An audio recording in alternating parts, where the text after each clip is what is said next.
কান্টের অর্থে একটি জাজমেন্টকে এপ্রারি বলার সবচেয়ে যথার্থ ক্রাইটেরিয়ান হলো, মানে যথার্থ যে বৈশিষ্ট্য সেটা কি না, সেটি জন্মগতভাবে মানুষের মনে উপস্থিত, সেটি সমস্ত এম্পিরিক্যাল এক্সপিরিয়েন্স এর পূর্বে সাইকোলজিক্যালি জানা যায়, তার ভ্যালিডিটি কোনো পার্টিকুলার এক্সপিরিয়েন্সের ওপর নির্ভরশীল নয় এবং তা নেসেসিটি এবং স্ট্রং ইউনিভার্সালিটি দায়িত্ব করে। তো এটা সঠিক উত্তর হচ্ছে 3 উত্তর। 4 নম্বর বলছে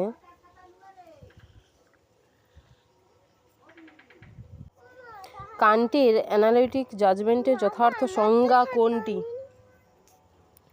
যে জাজমেন্টের প্রেডিকেট এম্পিরিক্যাল অবজারভেশন থেকে পাওয়া যায়।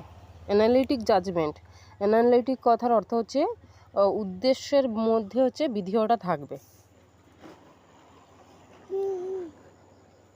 বলছে যে জাজমেন্ট প্রেডিকেট কনসেপ্ট সাবজেক্ট কনসেপ্টের মধ্যে কন্টিনিউয়ালি থাকে। তো এটার উত্তর হচ্ছে বি। ওকে।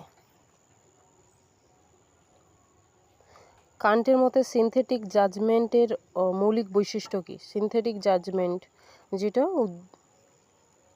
এর মধ্যে থাকবে না, প্রেডিকেট অর্থাৎ বিধেয়টা উদ্দেশ্যের মধ্যে থাকবে না, সেটা কত নম্বর অপশন? না 3 নম্বর অপশন।